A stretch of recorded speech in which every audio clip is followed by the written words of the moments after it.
Good evening, everyone. Welcome to Civic Aesthetics Unleashed. We have 3 of our 4 guests present at the moment because I'm afraid one of our guests has been quite seriously delayed, but we're going to start anyway. Let me start by introducing Vivian Lovell, who is an art consultant and founder-director of Modus Operandi, a company that lobbies for, promotes, commissions, and supports art projects in the public realm. Suzanne Thomas, who is the artistic director and founder of the company Seven Sisters Group, which has been spending the last 15 years performing site-specific works. And Lothar Goetz. Yeah, that's fine. A visual artist with an extensive practice of designing large-scale geometric wall paintings for private and public spaces. He's worked in a number of spaces, from domestic flats to offices to churches and schools. I think I'll leave it at that for the introduction. Thank you very much all for coming, and thank you to our guests. I think we should start. To start this conversation, I think I'd like to ask each of you about the first experience that you have of seeing an artwork, and I'm going to use artwork in a very broad sense. Where was this experience? Let me start over. Sorry. I remember the first experience that I had when I really thought, wow, this is amazing, was as a child walking through certain gardens and seeing sculptures present in the gardens and thinking that they really made the space come alive and they really gave it some kind of meaning. Lothar, could you tell me a little bit about? Well, I think, if I think about an art piece, it's difficult to say which was really the first art piece I've seen, but the first piece where I always think back on which had quite an influence on later work of mine was actually the Baroque church in the little town where I grew up, especially that had an amazing ceiling painting. It was a church by Dominikus Zimmermann, quite a famous Baroque church, and it had an amazing painting on the ceiling with the 4 continents, which had great colours, and I was always we were there during the masses. I was there every Sunday. Then I was often bored and looking up to the ceiling and studied their painting, and that was possibly one of the first, I would say, real art pieces which had a big impact. Mm-hmm. Thanks, Suzanne. I don't know. I'm sort of thinking when you first started to say that, I thought do you mean art pieces in relation to site and space? And I thought of things I saw when I was already in my late teenage years, early 20s. But if I think all the way back to childhood, I think what really had a kind of profound effect, if I look at my work over the last years, is actually going to lots of art galleries with my parents. So it's not necessarily just the artwork or a specific artwork, but it was the spaces which were designed to hold art, display art, present this. So I think that that led me where I went to, because I often thought, why do I do site-specific work? Why did I go into dance and theatre? Because that's nothing in my sort of family. They have nothing to do with any of that. It's all about architecture, music, and visual arts, sort of through childhood. So I think that had. We're interested in the displays rather than the individual pieces. And in the spaces, and I think these little bodies in these modern spaces. If you think they're usually, all the modern art galleries are these very large, open spaces, and if you look at the human movement within them, it's just this, small-scale people in very specific environments. Okay. And yourself, Vivian? 3 formative experiences spring to mind, and the first, when I was about 4, staying in Bexhill-on-Sea, before I knew what architecture was or site-specific art. Finding the Delaware Pavilion and the integrated mural by Edward Wadsworth, and thinking this was the most amazing space to wander through. And it is a very balletic, sort of choreographed set of spaces, and very dramatic. Then skip to age 14 when I went to Rome and was looking at everything from Renaissance and Baroque. And then the third, I suppose, major experience was skiving off school when I was 15, 16. I went to school in Kingston-on-Thames. I used to keep Kingston under my thumb on my train pass and go to Waterloo and go to the Tate, where I used to, in my school uniform, hoping not to be discovered, go and look at Turner and have revelatory experiences looking at Turner, which an artist I still love, of course. And is this what made you want to work with artists? Yes, I think it is, really, and particularly the Italian experience, realising that it's not simply art in the public realm or public art, whatever you choose to call it, but art in relation to architecture, art in relation to public space and planned cities. I'm very, very interested in and passionate about. And so for me, having studied art history, it was a natural step then to work with artists producing work for the public realm. Speaking about these terms, art in the public realm or site-specific work, there's a lot of terms that we use that are attempt to touch upon the issue that we're discussing tonight, which is probably essentially work that isn't located in a dedicated and abstracted space, which is work that the three of you function with. Are these terms that you're all happy to use? Public art, site-specific work. Lothar, how would you describe your practice? Well, I find the term sometimes a little bit difficult because the terms, I would find it a bit strange. I would not define myself as a public art artist, because then I think you are immediately in a kind of framework. But of course, I'm using very often the term. If the work is in public, then I'm using as well public art, and that's a public art piece. That's quite obvious.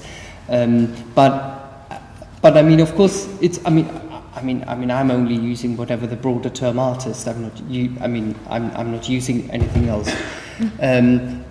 But for certain things, of course, it's important then to know. What does one really mean with that? Because public art is quite. It's a word which has lots of different meanings. And it's quite broad. But I think because of that, I would. If I do, for instance, a work for me, I don't make a difference if I'm now working in my studio and preparing something, and that can be a painting or that can be a drawing, or if I'm doing something in a public space, the approach is kind of similar.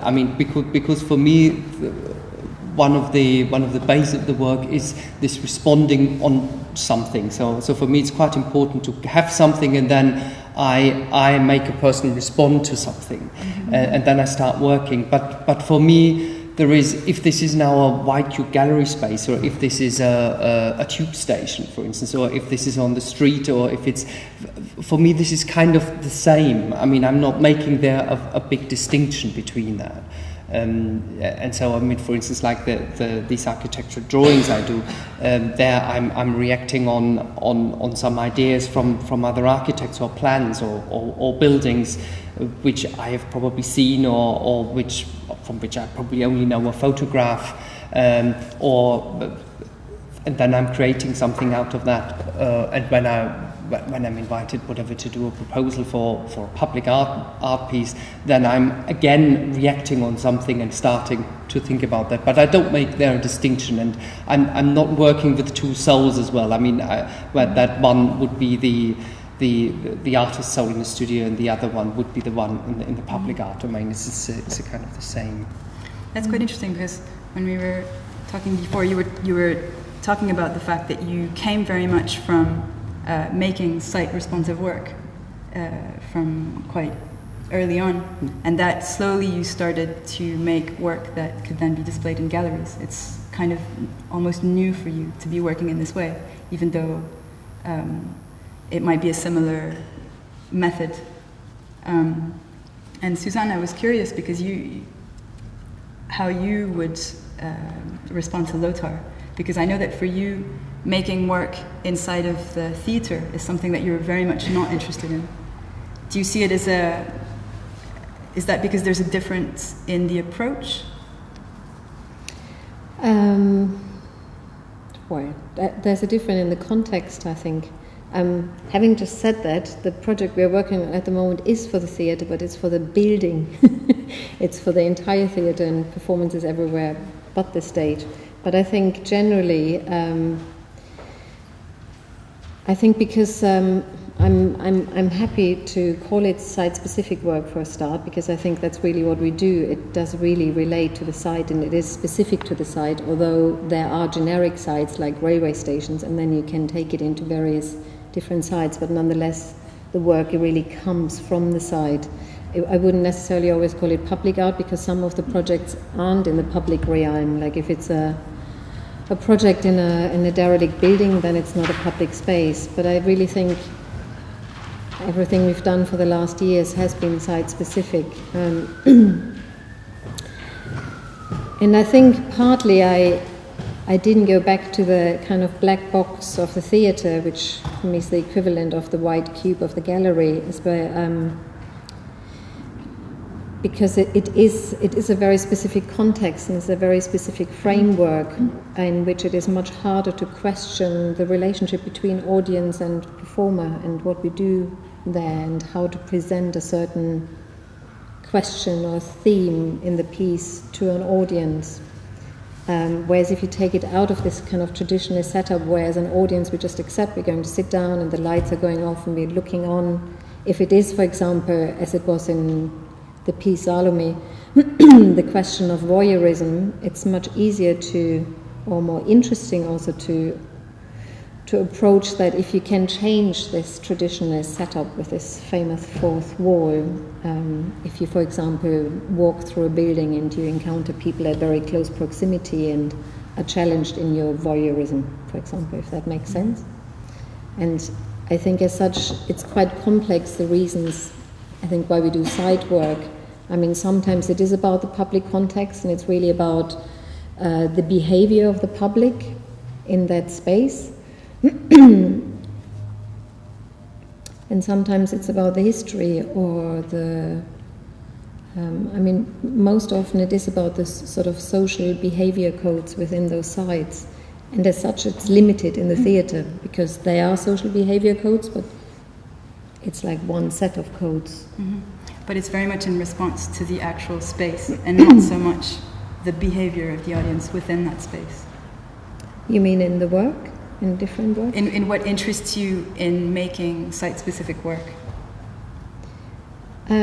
Yeah, it's sort of, to some degree, it's about human behavior within certain sites and environments. And because there's going to be the making these site-specific works, you have something to work against from the start, which is different from what you would get in a white cube space or in a black box, which is what both of you were talking about. But you're also going to get perhaps a different response. Yeah, I mean, what I found, for instance, very different or a different approach is when there is a situation that I am responding on something, the place is there, the building is there, the room is there, and I mean, all these wall paintings I'm doing, there are of course site-specific works, and that site-specificness is really the starting point of the whole work and the actual space. But what is, and if I go there now into a room, let's say this one here, or if this is a room again public space where there's lots of people as well, or if it's a very quiet space, then of course the kind of procedure or the kind of method how I'm starting to develop the work is kind of similar, but one takes in all these aspects of the space. What I found then very different is something when you do something when the building is actually not finished, or when something is not really there, then you react on something visionary. Mm-hmm. I mean, just as an example, pops in my mind is a recent collaboration I've done with architects when I did a collaboration with Caruso St. John Architects on the colour scheme for the refurbishment of the Arts Council offices. And there, of course, one thinks in a different way again, because first I'm not alone, I'm part of a team, and then your work is kind of integrated into something, and there are lots of aspects which are not completely under your control. And that's a different challenge. But that's possibly in a different way site-specific than these more personal pieces. It's quite interesting, the Americans, whence the term site-specific was generated, have split that term now into site-responsive work and site-generated work. Site-responsive might be, for example, what you are doing, you're responding to a site, but site-generated work implies that the artist is getting under the skin of the site and drawing on its history and working with people for whom that space is public. So, those sort of gradations of site-specific, really. Yeah, I think that work there for the Arts Council, that was probably the second term. I mean, that describes quite well this difference, I felt. But then, of course, there are fashions in these terms. Anyway, and I'm old enough to have come in when art in the public realm was called art in public spaces. That was under the Arts Council in the 70s, and that indeed was a scheme that was copied from the National Endowment of the Arts scheme of the same name, and that then they moved from space to place, so that it became art in public places. Places very important. Then it became public art as sort of generic international term, which is still applied, and it's really only in Britain that we have a problem with this term, public art. So we've coined this rather coy term, art in the public realm. But I think public art is a generic term. It's not an elegant term, but it does at least have a broad sweep. France, the Netherlands, Scandinavia, numerous other countries don't seem to have a problem with it. And then, of course, under that heading, there's numerous other types of work that can come in, from the permanent to the incredibly short-term temporary, as well as the performance in public space. Where do these terms come in from? Oh, they're usually dreamt up by arts bureaucrats, I suspect, in order to award money to artists working in that field. Set up rings for people to jump through. Yeah. And I think partly they might come in through artists trying to place themselves. Yeah.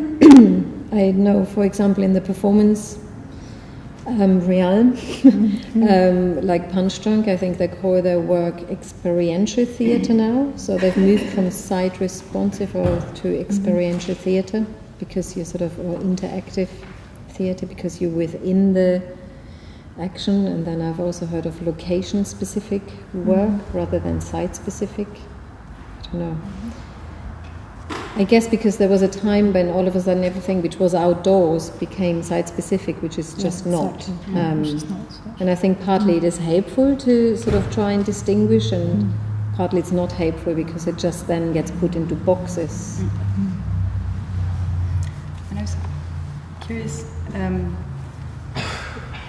can you tell me a little bit about, we've talked about how you might respond to the space and what's important in the space. Can you tell me a little bit about the reactions of the viewer that you get in the space? Is this something that's important to you, and how do you take it into consideration?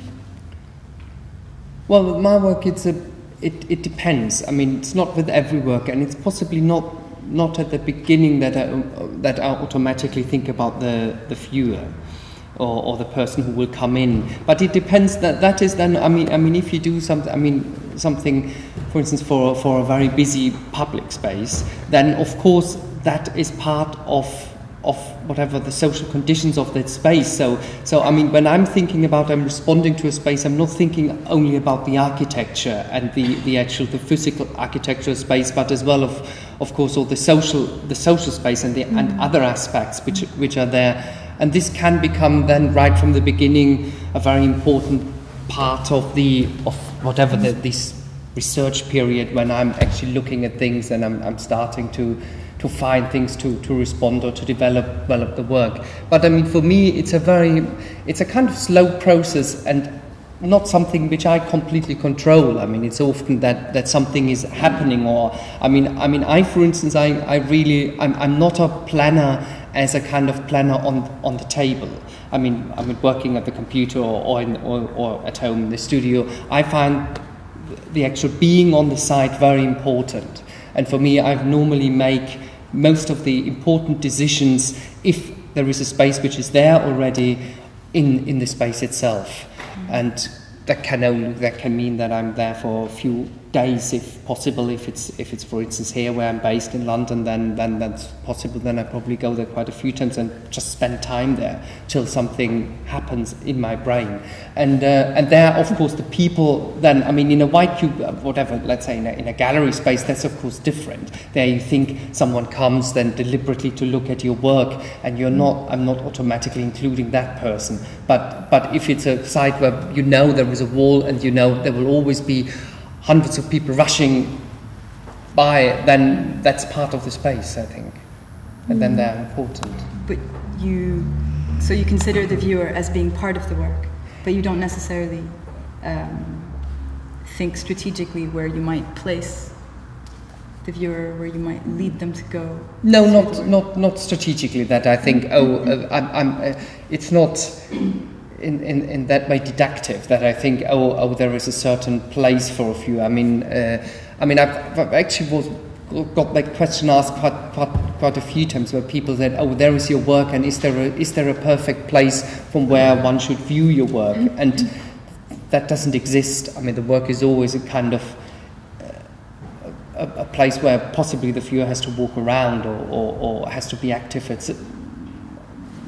themselves and see from where you see it. There, I think the work acts more like a garden or so, where you just float, where the viewer would float around, and of course has to make as well a piece, because I mean, if you look at a painting, it's a very with the size. I mean, whatever, if it's big or small, I think it doesn't make such a big difference. But I think it's a very different activity than looking at a work where you enter a space and probably the work is on all four walls, because you suddenly become part of it. It's automatically a performance in some way. Mm-hmm. And Susanna, in your work, how would you respond to this idea of the work as a garden?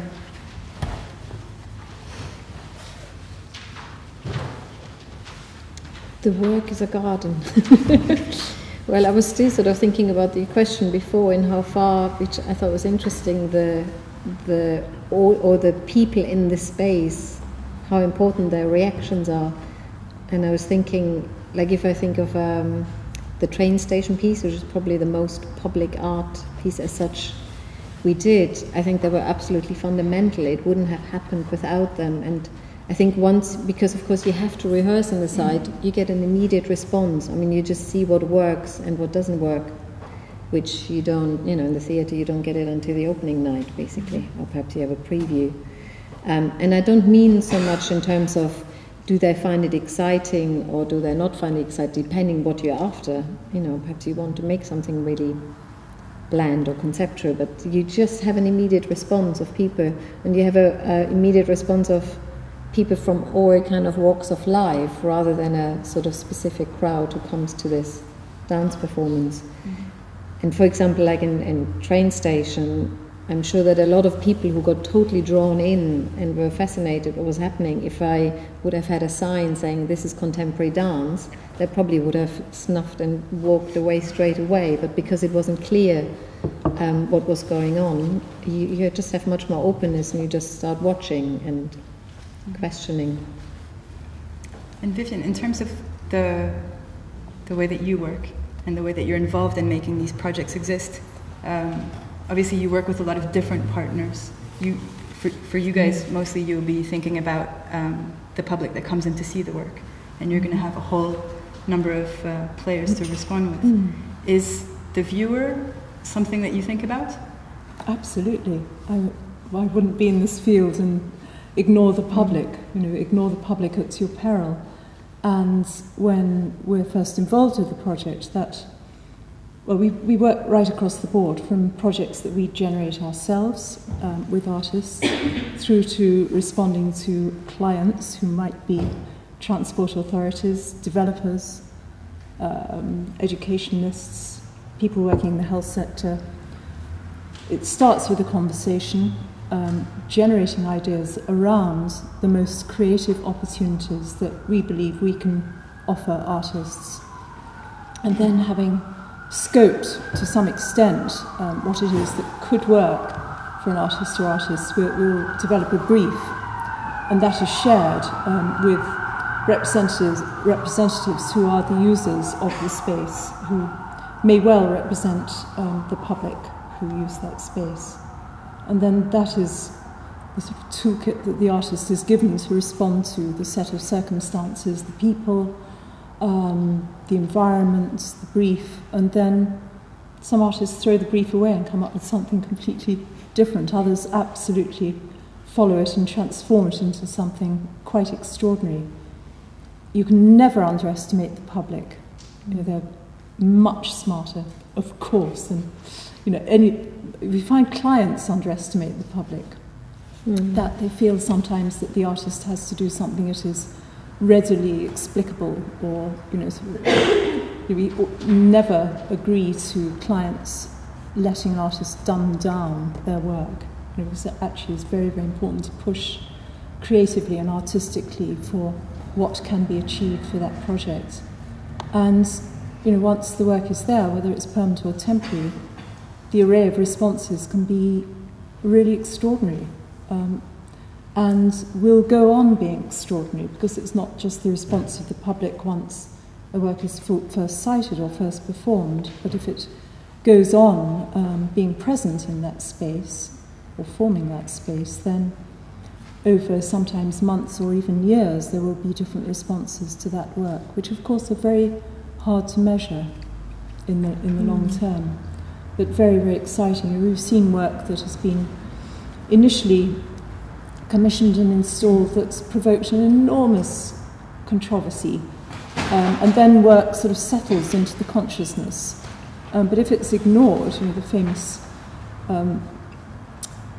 phrase about the monuments disappearing in public space is because people start to edit out things that are permanent. And I would argue for contemporary art not disappearing and sort of blending in too much to the environment, that it should be meaningful over a long period of time if it is permanent. Do you think that this idea, the fact that some of this public art is quite permanent, is one of the reasons why it's less interesting to critics and for discourse? I think surrounding it. Critics, in my experience, are very comfortable with going into galleries and evaluating work against the white walls of a gallery space or a museum environment. It's hell getting them out of that into the public environment. And one of the reasons for that, I think, is because art critics primarily we're talking about here, for visual art, but also dance critics. And the controlled environment is very much easier an environment within which to evaluate a work of art, whatever the art form. Once you're out of that controlled environment, other sets of rules or non-rules apply. And art critics aren't trained to evaluate architecture, planning, landscape. Very often the conditions within which artists working in the public realm are engaged. And so they find it very, quite hard. We find that some of the most intelligent writing about art in the public realm is coming from architecture critics, therefore, planners, landscape critics, rather than art critics, although there are some exceptions to the rule. People like Richard Cork, who over years has really sought out art in the public realm as being an important area of activity. It's gradually changing, but a bit too gradually for my liking. Do you think that has to do with the permanence or with the scale? I think it's to do with both, actually. Obviously, a gallery show is something you have to catch, and it's news. Obviously, a new work of art in the public realm is also news. Think Angel of the North, for example, of course. Huge news coverage. But once you miss that, then when do you write about it? So there is the time base of permanent work, but there's also the context which is working against it in terms of evaluation. It's also usually more complicated to set these projects up. I mean, it's much easier. I'm sure it's similar in the exhibition world as it is in the theatre world. It's much easier to make a piece and sort of put it on the stage, and then everything is set up. It's cheaper. You don't have to have all these negotiations with public bodies and institutions, health and safety. I mean, it's just huge. Risk assessment. It's more expensive to do site work, so I think there's a lot of other things which make it a bit more uncomfortable. And this as well, I think where critics are always a bit afraid of is when different medias merge together. I mean, when there isn't a clear division line that you say, this is the art piece, this is the architecture. I mean, when you do, for instance, when you work on a public art scheme for a hospital or so, then they're really scared to write something about that. I feel this as well, because they don't know where does what start and the other thing end, and it's becoming something different. Have you found, both of you for example, have you found ways of transcending this problem of maybe press coverage? Have you found, how do you communicate about it? How do you propose to make these projects more known to a general public, or does it have to be? Well, I don't know. I mean, I've done quite a few projects where I always thought it would. I mean, they were great projects, and they were done for a specific situation and for a specific place, and they were not actually done for the general normal art audience. But of course, when you do, I mean, for an artist, when you do quite a lot of these projects, and I had, for instance, I think 2 or 3 years where I did nearly exclusively worked on these projects, it can be quite problematic when no one from the art world is basically seeing or recognizing that, because suddenly people think, oh, have you done anything? You have no, because there is no press coverage, or it will not appear, or there is press coverage somewhere else, for instance. I mean, I've done here, for instance, projects. I mean, I've done one project which was quite a big project with Look Ahead Housing Association for houses for homeless or ex-homeless people, which were fantastic projects. But I mean, no one, I mean, to an opening, I was actually quite shocked that the art world completely ignored that. I mean, there was no interest, and there were big wall paintings or big installations, and done on a very professional level from beginning to end. But I think there is probably from the art world, I mean, of course, not the big projects. I mean, not like Angel of the North or really the glossy projects. But I think there is lots of public art which is kind of in spaces which, where they get a little bit ignored, and I don't find this problematic. Not for the piece itself. I don't have a problem with that at all. But it can, I think, when people do that for a long time, it can have an impact on how you're seen. So I think it can be.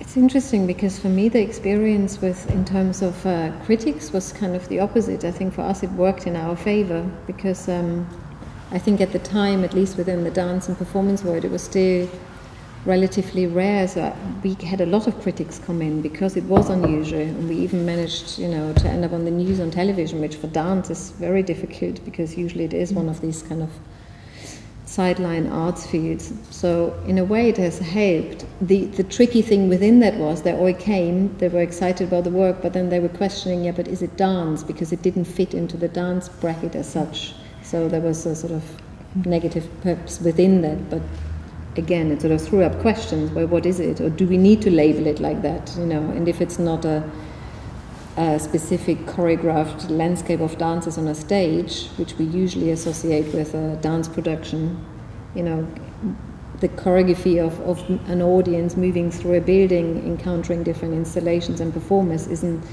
that also choreography in a larger space, in different space? So, I don't know. It can work in your favor.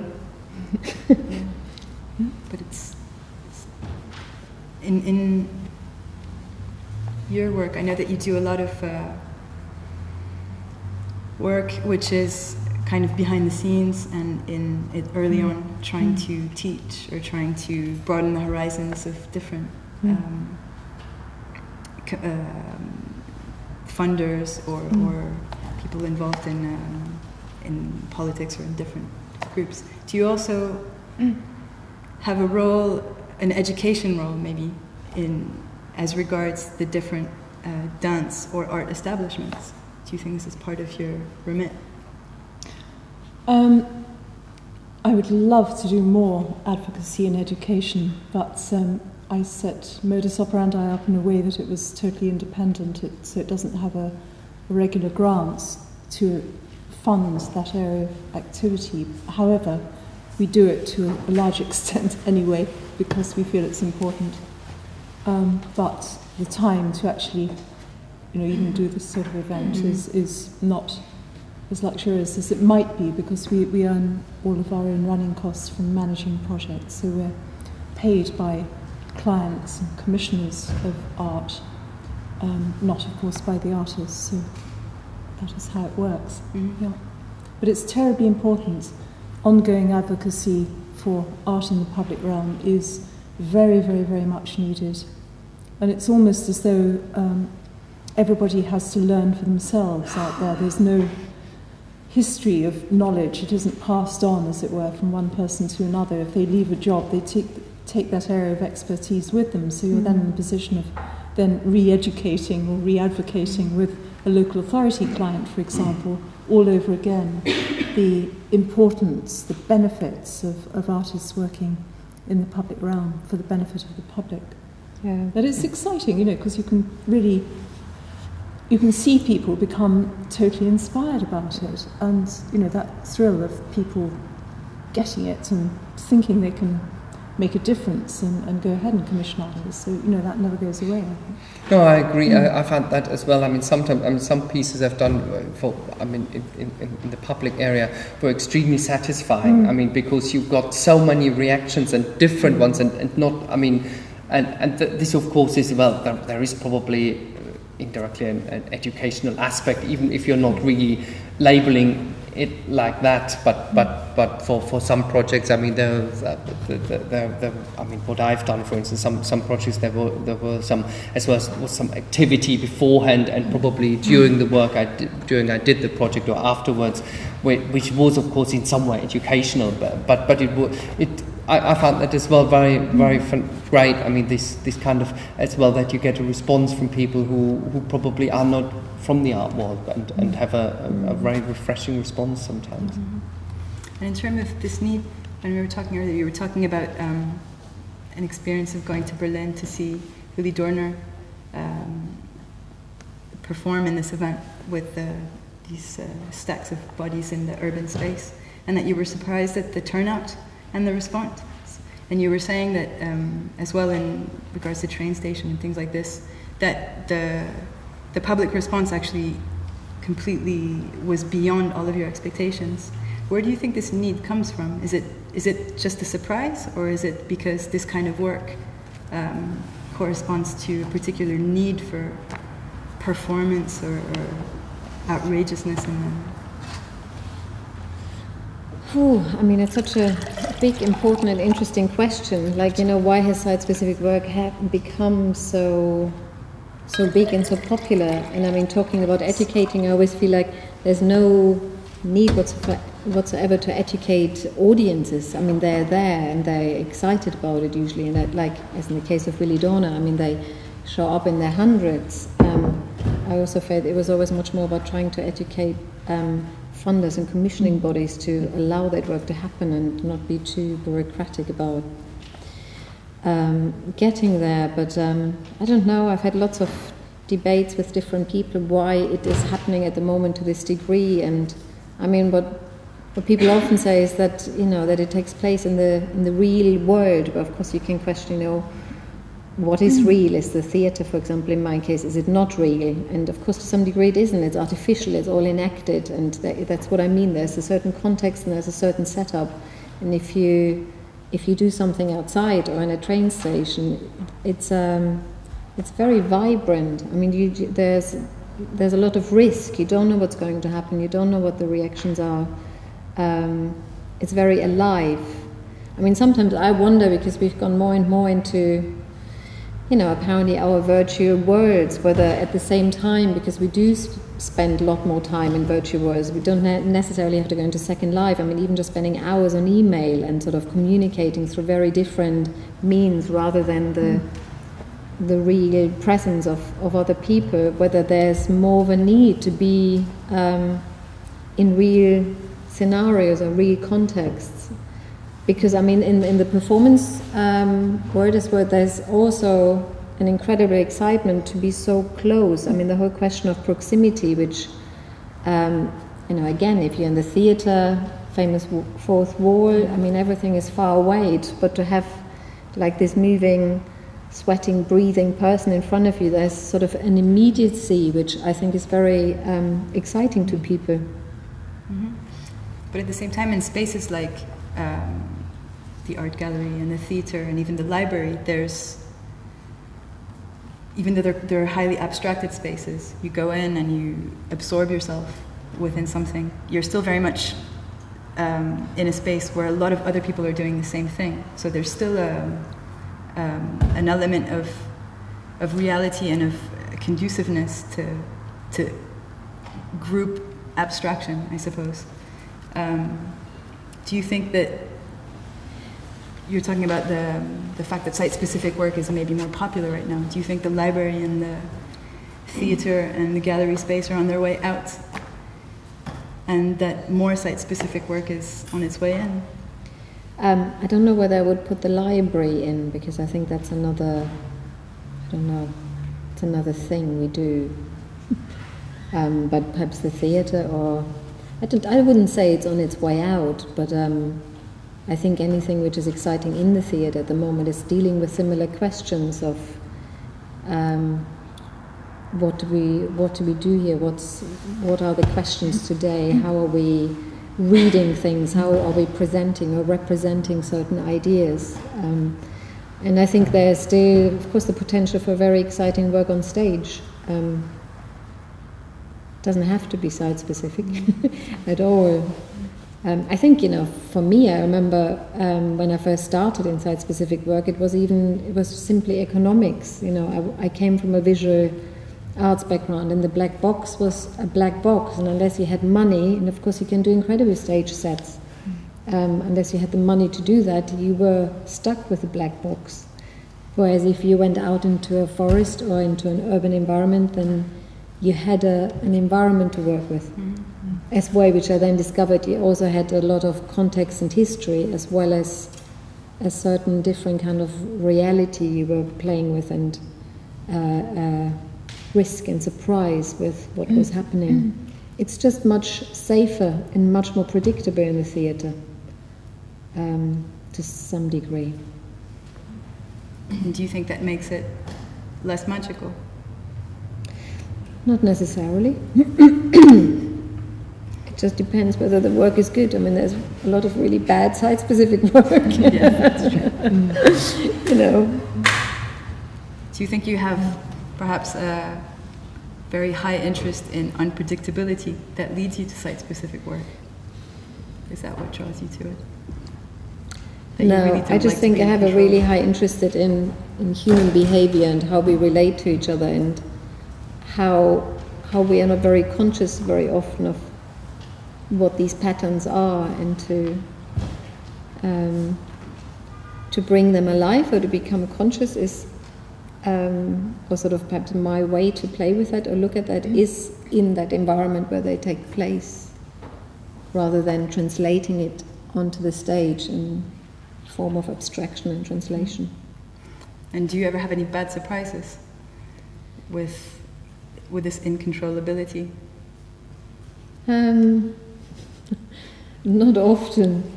I remember in one piece we had someone who was perhaps slightly going off the rails, and of course because she could sort of, you know, really touch and go up to the actors, you know, there were sort of moments where it was unclear whether what she was going to do, but she sort of started fiddling with people, and eventually I sort of tried to escort her out. But I mean, that was one out of I don't know how many performances.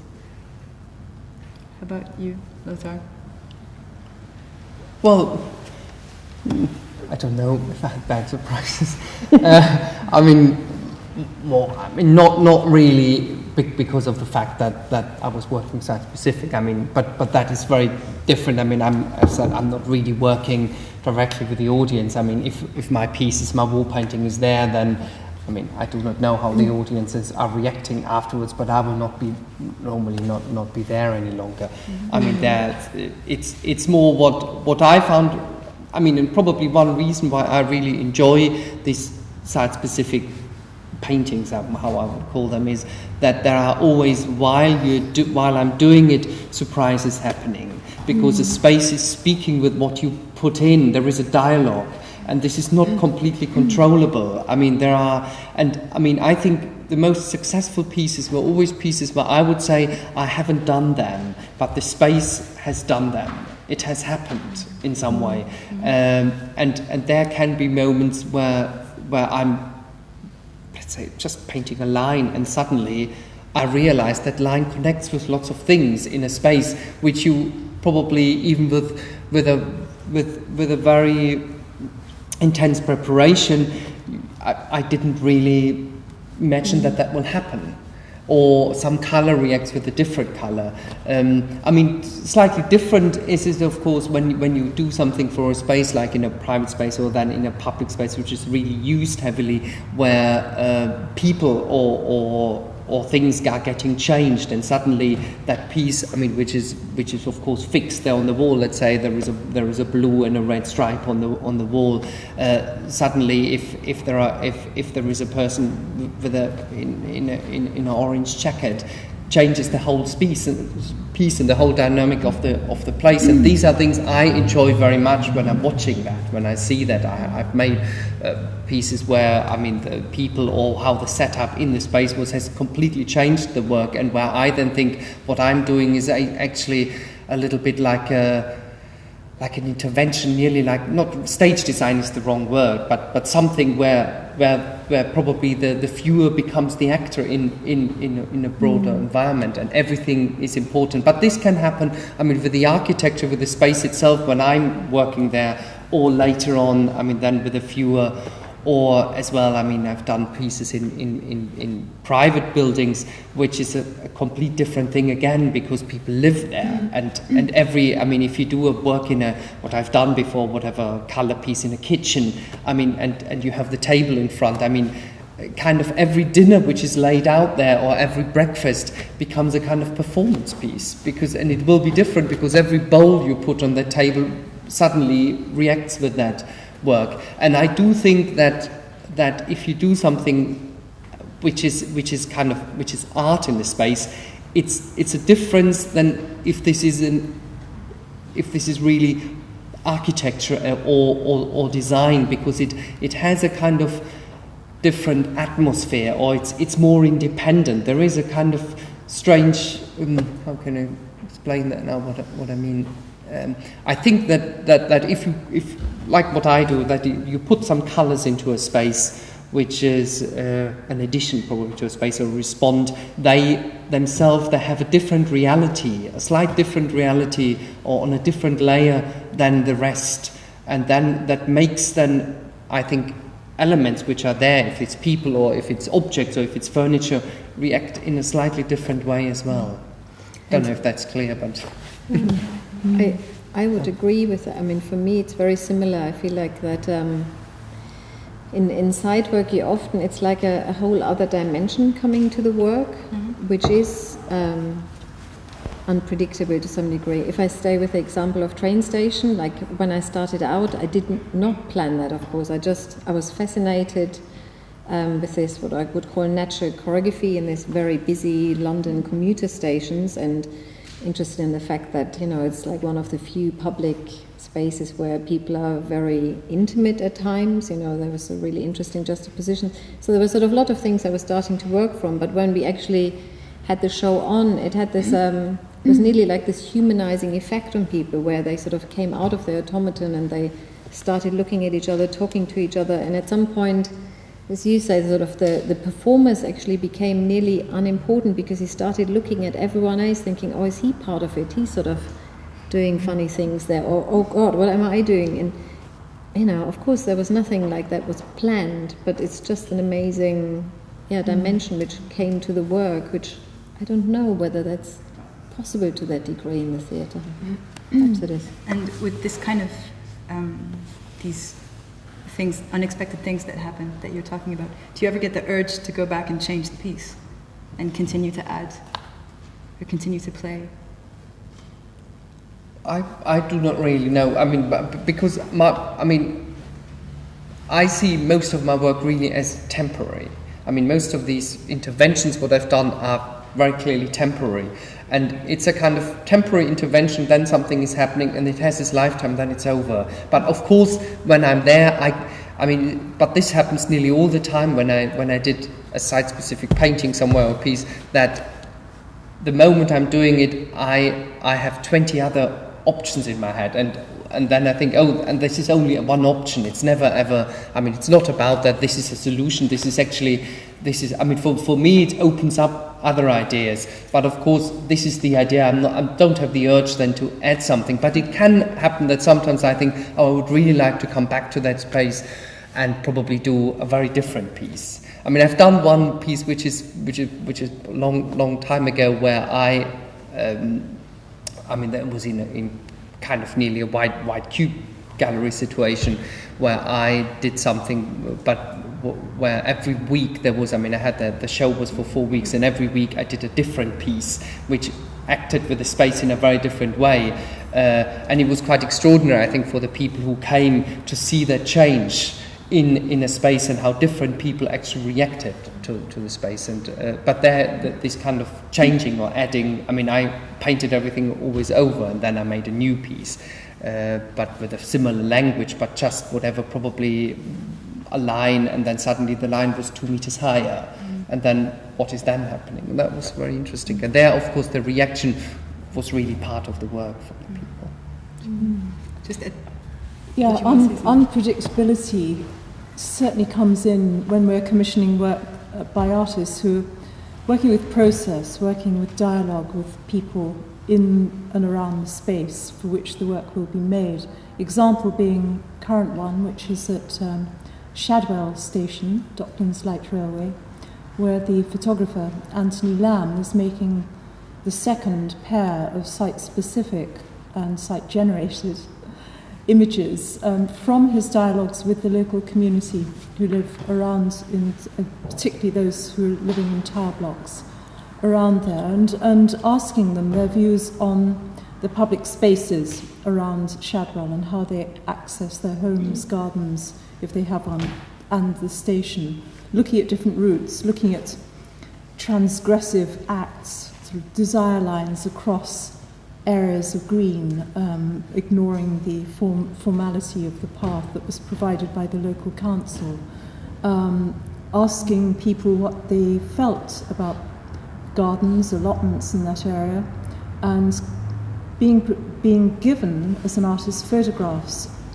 by people of their gardens, which have subsequently been built over by the council. These were unofficial allotment gardens that existed for a period of time. So the work will feature things that were very unpredictable at the start of the process, which are these desire lines and gardens which have now disappeared, which will make hopefully a political point.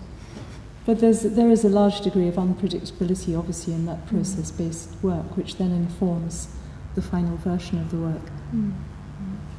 Just thinking at this point, maybe some of the audience would like to participate in the conversation. I have a question. Well, now thinking about the public and the space, and the public space. Well, I have to go and ask at this moment for internet and communication through these media. I'm gonna give you an example that work that we did before, and then ask you for your position. And so, with a friend in Guadalajara, we picked up a corner that was really dangerous. To put someone to watch this corner, and it was a friend of ours who was half Japanese, and we were projecting this image daytime in Tokyo with a number that say, if you see something wrong, please call the number. It was the number of the police station, one of the police stations in Guadalajara. They have like 200 messages in Japanese. So through these things, through these windows, how can an event in somewhere, in some space, can shape the reality in another space? Like, well, to be basic, like watch in Trafalgar Square is watching something in another place in the world. So how we consider this moment, how could we consider like an event in one space can actually get in real time the influence in the public in another place in the world? And what do you think about this point? Like how get to the level, like work with these things when the public space is actually beyond our physical presence? Webcams. It's a complex question, and I think the potential for influencing behaviour in another space through observation in one particular place is a very fascinating one. And there was a project generated by two artists who wanted to work at Waterloo International Station when that existed, and Gare du Nord, so the public would interact with a screen that they could then see somebody performing or liaising with the screen at the other. There are numerous examples of this where people have attempted this kind of dialogue. But I think what you're talking about is also something politically charged as well, about behaviour in public space and what is acceptable behaviour in public space, which is a really fascinating question. In Tokyo, for example, Japan, China, the whole notion of public space is one which is highly, highly controlled, because the authorities do not like to create public spaces where large groups of people can get together and demonstrate. Tiananmen Square, for example. Here in London, Trafalgar Square, as a huge public space, only had the fountains added after the initial design, and that was to interrupt the public space so that people couldn't gather in their very large numbers. So there are ways in which these spaces can be controlled. So I'm sure the others have a response as well. No, I think as well. I've seen quite very successful examples where people were setting up something and then, in public space, and then it was linked to somewhere else. Sometimes even through continents, and it can be quite interesting because it makes that site-specific aspect. It highlights that in a way which, of course, if you do something in one place, that's not possible then. If you have the same, or if someone reacts somewhere, let's say in a different country or somewhere, then the reaction is probably different than if it was here, or it becomes alienated possibly even, or looks completely different. I know that, Susanna, you're working with an iPod walk. That was your last piece. Mm-hmm. Are these kind of technologies things that you're interested in working with? Or this idea of the space and another space removed? I'm interested in the different spaces, and the work we are doing at the moment is, the correlation of this pre-recorded space and the reality in it, and the juxtaposition and the synchronicity at times, and sort of going in and out of sync and screen. But I find that much more fascinating than perhaps I haven't seen one of these good works yet. I've seen sort of people where there was a lot of excitement, I think, a few years ago about these projects in different countries through the internet, but it hasn't gripped me yet. So as such, I am interested in this virtual or mediated world in juxtaposition to a live presence. But perhaps, perhaps for me it's too far removed, or I haven't seen a project where it really did something exciting for me. I've seen works where I thought, so this person is over in Australia and they're dancing, and see them on the screen, but it didn't really capture me. I thought, right. No, I think it's quite difficult. It has to be quite to the spot. I can remember I've seen things where someone performed and did something somewhere completely different, a complete different situation, and then that was screened somewhere in a public art space. I think it was in a tube station, And then it was very irritating seeing that person being completely in a different mood. And that was, for instance, for me, I can't remember, actually it was years ago that I've seen where exactly was, but I can remember that it was something where I thought, oh, this is really interesting. But does anyone else have a question? Yes. I'm just wondering what's the role of the curator in the public art? Or my question can be, are there any people working as a mediator between the community, between the artist and the audience of the community? Or artists can work by their own to accomplish this process of the public art? Maybe that's a question for you. I think there are no rules in this sphere. I think it can be useful to have a curator involved, providing they don't stifle any opportunities or try to prejudge the situation. Equally, I am a huge supporter of artists just working in guerrilla warfare, as it were, on the streets, Banksy, whoever, just actually organising their own projects. I think that it's a field that is typically as broad as an artist's imagination, and there's no reason why artists can't curate their own projects in the public realm. A lot of artists find it a tremendous pain to do so, however, because there's an awful lot of background work that is pretty unsung for negotiating with people for funding, for permissions, liaising with subcontract, all sorts of things which are the hidden part of the iceberg, and many artists would work in the public realm but do not want to have to administer their own projects, so curators can come in useful at times. But in a sense, that's a little bit what your role has been described as a kind of cheerleader and mediator between all of these different...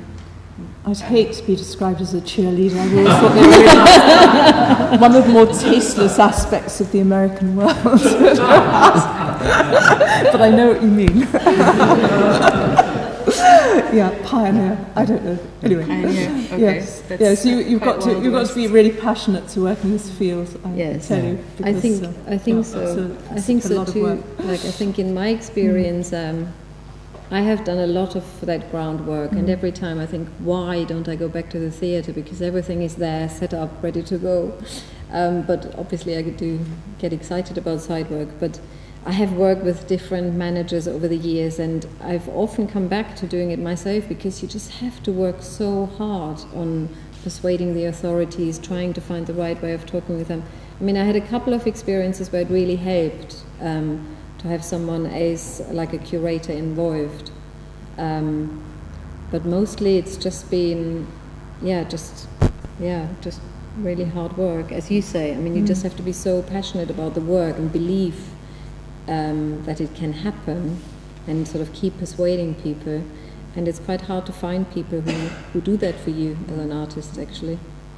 I mean, I would as well, say from an artist's perspective, it really depends on what project you're doing. I mean, if you're doing kind of guerrilla work, or if you're doing something where your immediate act with that space is very important, then you probably you don't need someone. I mean, it's that would not work. But if you do something, I mean, I think some projects where artists are involved in creating a piece in the public area, it's completely impossible to do it. I mean, without a curator or without someone being involved, because there are so many people. I mean, if it's just a practicality that there are so many other people involved, you as an artist really do not want to talk to. I mean, it's too complex. Or you don't. So sometimes it's absolutely impossible, I think, to get it done. I mean, but it depends. Example. I mean, if you've if you do, for instance, a piece for an underground station, and you go in and you spray something onto something, or you put a sticker on, and it's a kind of art intervention, then that's possible without anybody. But if you're if you're part of a design team and you should make a kind of permanent piece there where this needs to be installed, there's health and safety issues, there are hundreds of issues, then you need, I mean, not to have someone who is basically an intermediator between all these different parts is extremely difficult. Your question? There's the recent project happening in Shanghai is Taoyang community-based art, and is the international group of artists from 6 countries. But the project, the venue is in Shanghai, is a historical community.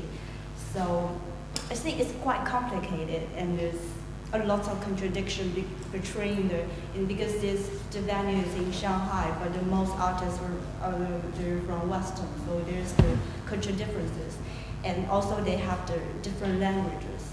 So on that time, the role of the curator seems to be really important, and he had to negotiate with different groups of people, like the institution of the community, and the community itself, and also the artists. So that's what you mentioned. This depends on different projects. Did you have a question? It's actually quite similar to hers. I'm just interested in your experiences in different contexts, and especially in contexts where the residents have not had much exposure to the art world and to the art scene, and how that challenges you or feeds into how you plan the project, basically. Maybe this is a question for you again. I think it's a fascinating one, to what extent residents are fully involved throughout the whole process, and I think it depends on the context. We ran a very long project with Liverpool Housing Action Trust, one of many housing projects we've organised, and there the residents' representatives were involved throughout the whole process in selecting us, first of all, as the curators and consultants, then inputting to the strategy for art for their housing trust, and also selecting the artists through shortlists that we had put forward. Well, in fact, they were involved in creating the shortlists and then finally selecting the artists and liaising with the artists throughout the process to help ground the work in the locality. And such that, even an extraordinarily fragile and beautiful work, which was the sculpture Outhouse by Von Popanese and Claire Bussier on the outskirts of Liverpool, which is a glass greenhouse, incredibly fragile, really. It has been protected, loved, used as a site for performances, weddings, poetry readings, installation, and it was, I mention that particular example because it was a genuine way of involving people throughout the whole process, and it wasn't, in a sense, paying lip service to community involvement. I think there is a problem sometimes with projects whereby you want to work with community representatives, but the wrong representatives come forward of the so-called representatives of the so-called community. I have dubbed it in the past, the wrong people seemingly representing the users of the site. So you've got to dig quite deep sometimes and be prepared to hold public meetings and all sorts of things which are, get to grips with who is using this site to enable artists to liaise genuinely with the public. Sometimes, of course, artists like the photographer I just mentioned are essentially liaising with the community and the public as their material to inform the work, so the public is then absolutely involved. Yeah.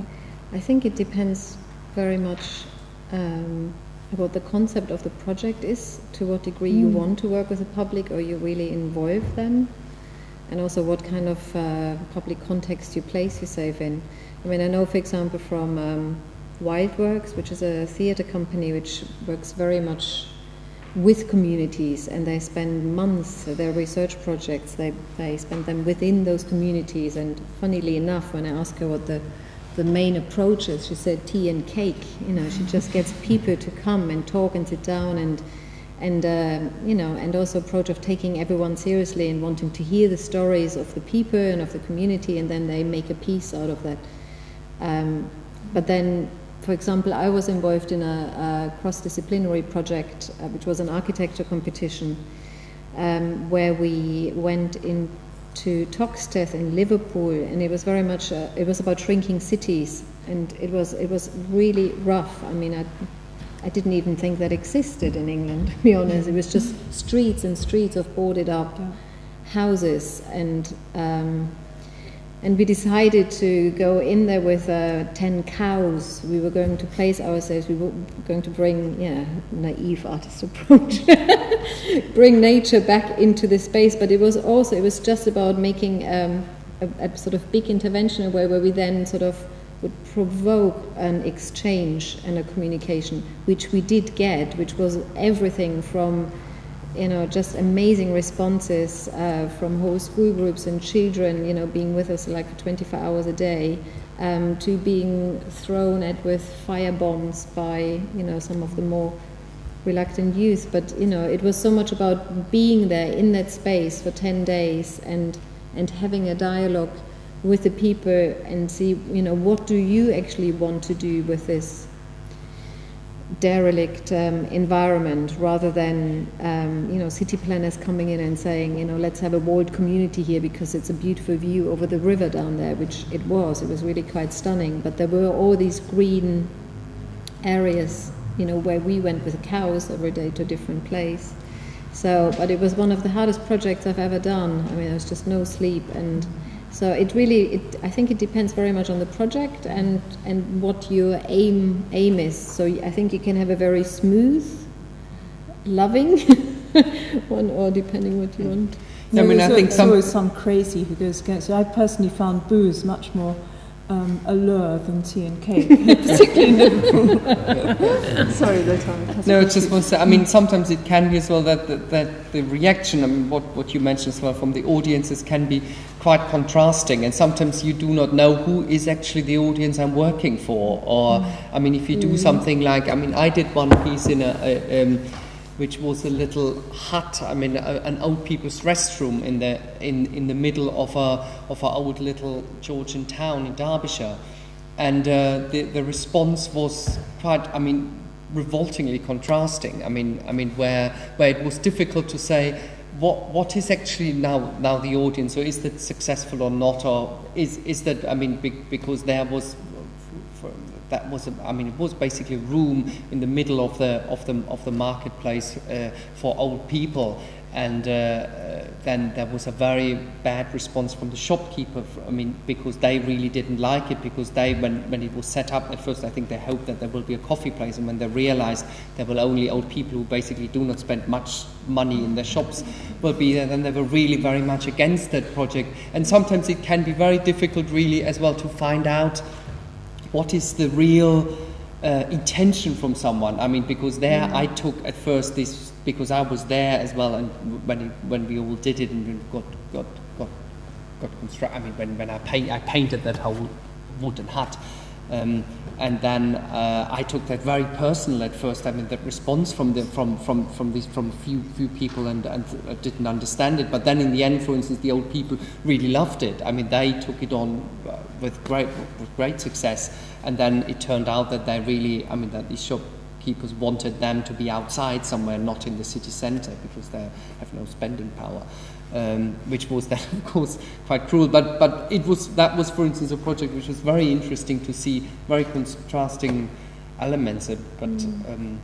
And it probably becomes all part of things. You cannot ignore one completely, because, of course, these shopkeepers as well, they have to make a living. I mean, it's understandable as well. I do not know, and you probably often do not know what are the reasons of the reaction from people. There might be as well different prejudice or not. Yes? I was wondering when it occurred to me, I think the conversation's moved on somewhat, but it occurred to me when you were talking about definitions of the type of work that we were discussing, and engaging critical appraisal of it, whether perhaps the difficulty was actually in that element of community, and that perhaps it's perceived of as difficult because it falls towards an area of community arts, which is somehow considered as lesser than fine art. Public art, which is less good. Yeah, that there's actually, the hierarchy working, or that actually the funding bodies themselves actually have different departments, that fund community arts. That there's this perception, which is somewhat patronising perhaps, of communities and communities' engagement in art as being amateur, and amateur art, not being worthy of appraisal. Was one thought. And when the conversation came alive for me, when you started talking about the transgression of the existing spaces, and reminded me that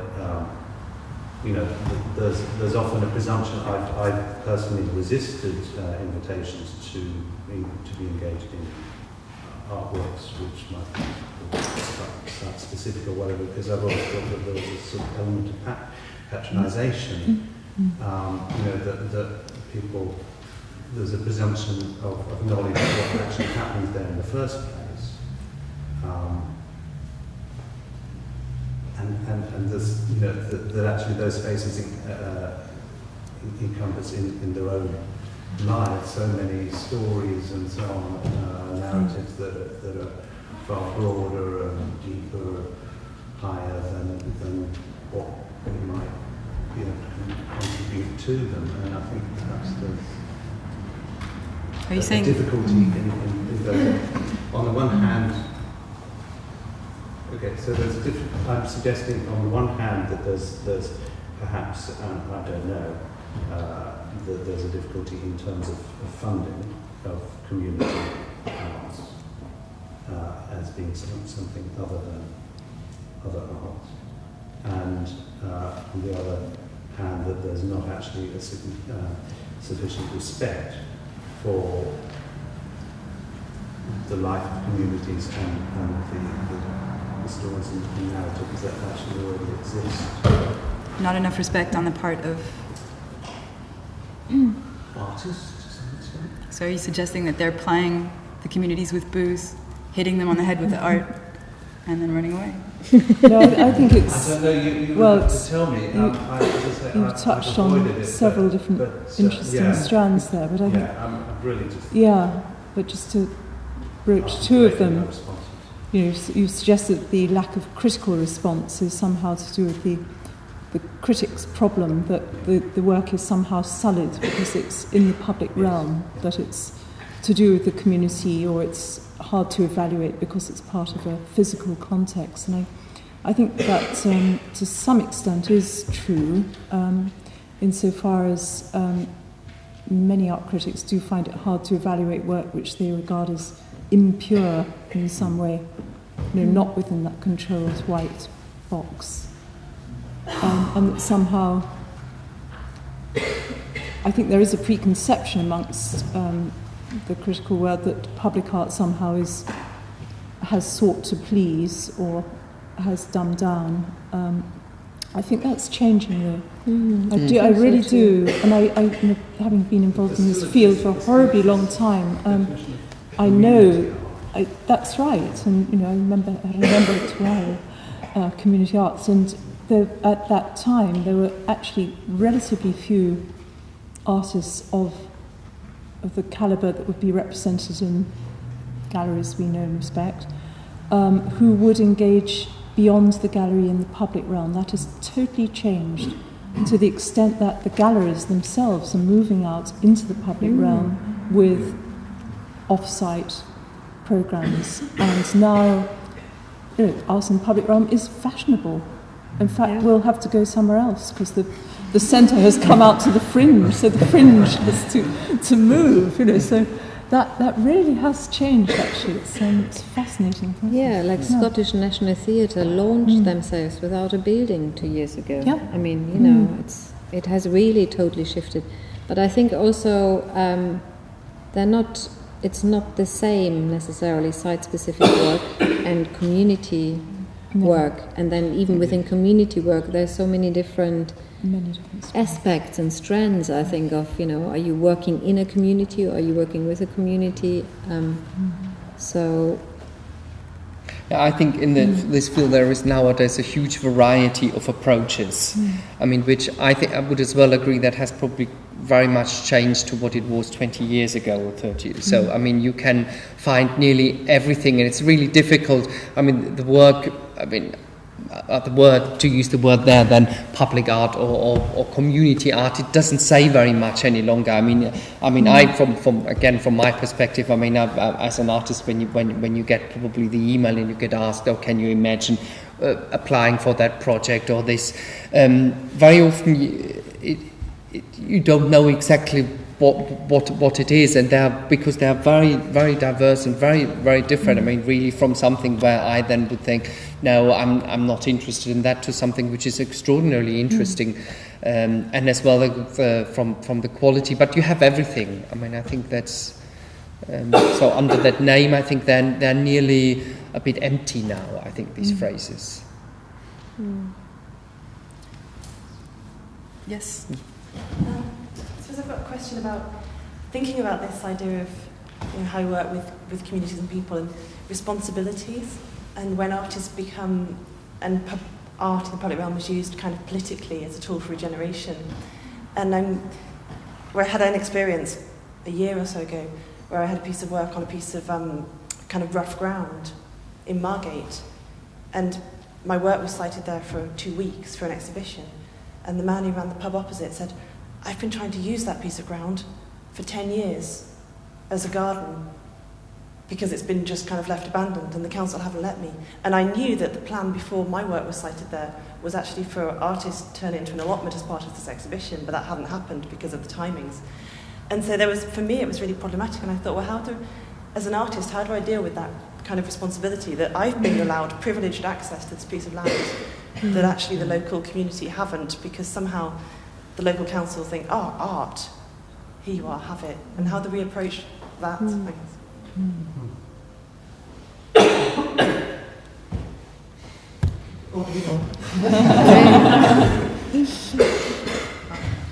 We get the council in and talk to them. That's very poignant. I mean, I think it depends a bit. I mean, if that art project is actually, that could open new doors, then it's probably quite positive.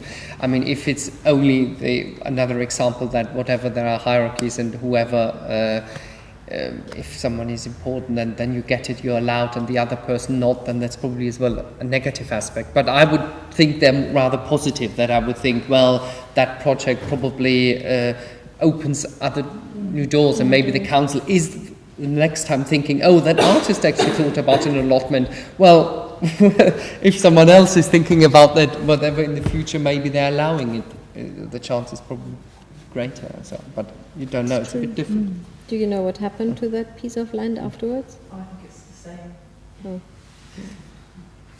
Maybe you should make some artwork as a garden. Maybe you should just give it to the person as an art piece.